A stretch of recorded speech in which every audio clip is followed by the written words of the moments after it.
Welcome to Healing the Divide. I wanted to make a brief presentation, something very brief, to discuss this issue where Donald Trump was speaking about Kamala Harris and Tim Walz, calling him weird. It's not the idea that as a whiny baby he's crying about being called weird, but I wanted you to see something else. He talks about having the right to say whatever he wants, to, call her names, all these other things, because he claimed that they rigged the election against him. I mean, they rigged the justice system against him. But pay attention, and when you hear the part about him speaking about being called weird and what he says about his running mate, J.D. Vance, and then I'll get with you on the other side of this note right here. And whether the personal attacks are good, bad, I mean, she certainly attacks me personally. She actually called me weird. He's weird. It was just a soundbite.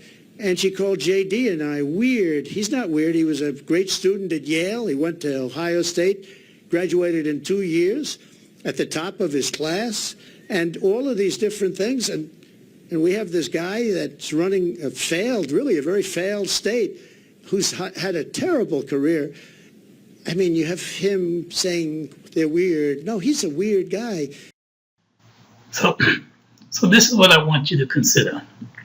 And one of the things that the media should be focusing on more as well. Those people who would want the best for this country should pay attention to. Notice when he talked about being called weird, he didn't say anything to account for why he himself is not weird. When it came to J.D. Vance, he mentioned his accolades. He mentioned the school he went to, how well he did in school, all those type of things.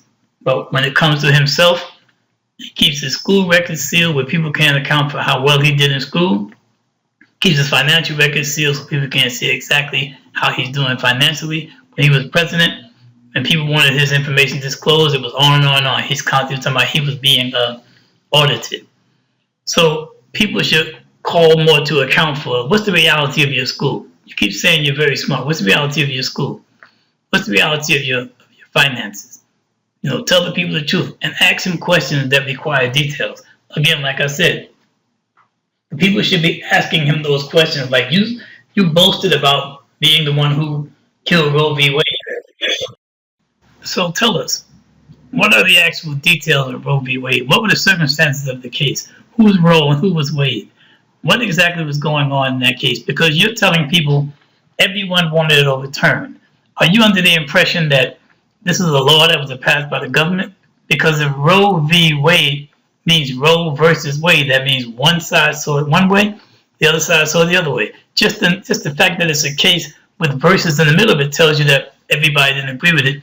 So either you're lying or you're just ignorant. So the people should ask them for the details of that.